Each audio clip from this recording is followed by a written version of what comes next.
જરા હટકે જરા બચકે આવી કોઈ ગુજરાતી ફિલ્મ તો નથી આવી. સરપ્રાઈઝ અને પપ્પાનો ઇન્સ્યોરન્સ આ બંને ફિલ્મના ટેલર આવે છે. ટેલર વિશે થોડી વાત કરી લઈએ. હેલો મિત્રો, હું છું અમિત. તમે જોઈ રહ્યા છો સિનેમા શો. સિનેમા શો પર આજે વાત કરીશું બંને ટેલર વિશેની, સરપ્રાઈઝ અને પપ્પાનો ઇન્સ્યોરન્સ. આમાં એક ટેલરને આપણે કહી શકીએ કે જરા બચકે અને બીજા ટેલરને આપણે કહી શકીએ કે જરા હટકે. એટલે આના જેવી કંઈક વાત છે. આપણે વિડીયોમાં આગળ વાત કરીએ. સૌથી પહેલા વાત કરી લઈએ પપ્પાનો ઇન્સ્યોરન્સ. પપ્પાનો ઇન્સ્યોરન્સ એ અમૃત સોની પ્રોડક્શને ડિરેક્ટ કરી છે. અમૃત સોનીએ ડિરેક્ટ કરી છે. એમનું જ પ્રોડક્શન છે, અમૃત સોની પ્રોડક્શન. આ ફિલ્મની અંદર સ્ટાર કલાકારોની કોઈ કમી નથી. ટીકુ તલસાણિયા છે, આંચલ શાહ છે, પરીક્ષિત તમાલિયા પણ છે, એટલે દર્શન સોની પણ છે, સાથે બીજા પણ ઘણા કલાકારો ફિલ્મની અંદર જોવા મળે છે. પણ આ ફિલ્મનું ટેલર જોઈને મને એવું નથી થયું કે વાવ ગ્રેટ ટેલર.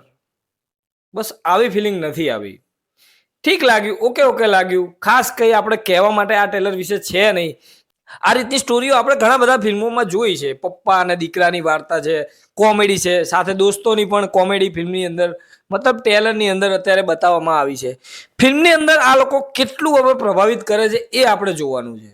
સાથે ફિલ્મની અંદર કોમેડી તો છે, ટેલરમાં પણ આપણને દેખાય છે. કોમેડી હવે કયા લેવલની છે, ખાસ આપણને ટેલરની અંદર જો આપણને મજા પડતી હોય ને તો આપણને ફિલ્મ જોવા માટે એક્સાઇટેડ થઈએ.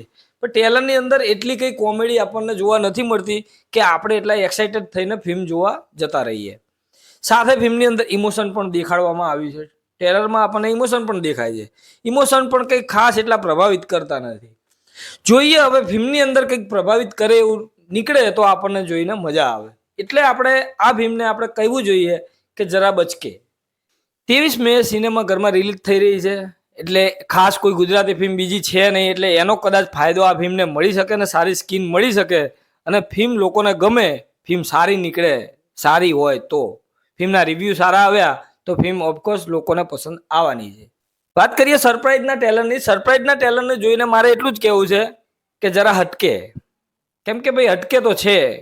ડ્રોપ 1 આ ટેલરને નામ આપવામાં આવ્યું છે, પણ હું ટેલર જ કહીશ કેમ કે ટેલર જ છે. નામ ભલે ગમે તે આપો, એને ટેલર જ કહેવાય.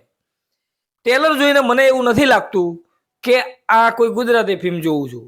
કેમ કે ગુજરાતીમાં આપણે જોઈએ છીએ કે આપણે પપ્પાનો ઇન્સ્યોરન્સ જોયું ને એ પ્યોર આપણને ગુજરાતી લાગે કે આ ગુજરાતી ફિલ્મ છે અને ગુજરાતી સિવાય બીજી કોઈ આવી ફિલ્મ ના હોય.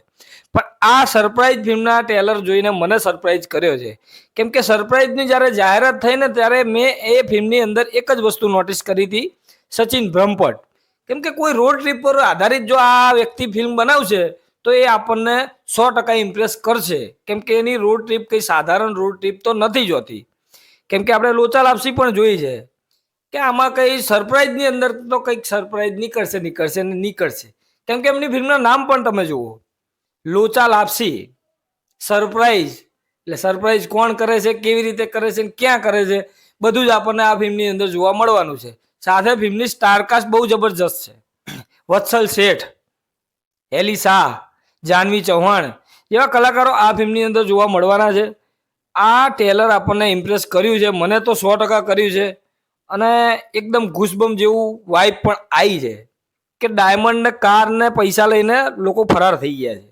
ચોર ચોરી કરીને નીકળી ગયો છે. પછી તરત જ બીજા સીનની અંદર આપણને છોકરીઓ દેખાય છે કાર લઈને, એ લોંગ ડ્રાઈવ પર જતી, ગોવા કદાચ જઈ રહી છે. ત્યાં એક વ્યક્તિ મળે છે એમને લિફ્ટ માટે કે મને લિફ્ટ આપશો, ક્યાં જઈ રહ્યા છો તમે. એટલે આ બધું ટેલરની અંદર આપણને જોઈને એટલું સમજમાં આવી જાય છે કે જે સીન બતાવે છે ને એ કોઈ એકબીજા સાથે કનેક્ટ નથી. એ અલગ અલગ વાર્તાના સીન છે. મતલબ સ્ટાર્ટિંગમાં જે બતાવે છે કાર લઈને કે નીકળી ગયા છે, એ છોકરીઓ તો નથી. મને એવું લાગ્યું છે પર્સનલી. તમને જે બી લાગ્યું હોય મને કોમેન્ટ બોક્સમાં કહી શકો છો. એ છોકરીઓ ચોરી કરીને નથી નીકળી. વાત કંઈક જુદી છે, પણ બીજા સીનમાં તરત જ આપણને છોકરીઓ બતાવી દેવામાં આવે છે. એટલે બહુ જ હોશિયારીથી આ ટેલર પણ કટ કરવામાં આવી છે. આ મને સરપ્રાઈઝ કરે એવું લાગ્યું છે. અને પપ્પાનો ઇન્સ્યોરન્સ હવે ફિલ્મમાં શું સરપ્રાઈઝ કરે છે એ આપણે જોવાનું છે. કે બંને ટેલર જોઈને હું એટલું કહી શકું કે જરા હટકે જરા બચકે. મળીએ મિત્રો નેક્સ્ટ વિડીયોમાં નવી ફિલ્મ સાથે સિનેમા શો પર. ચેનલને સબસ્ક્રાઈબ કરતા જાઓ યાર.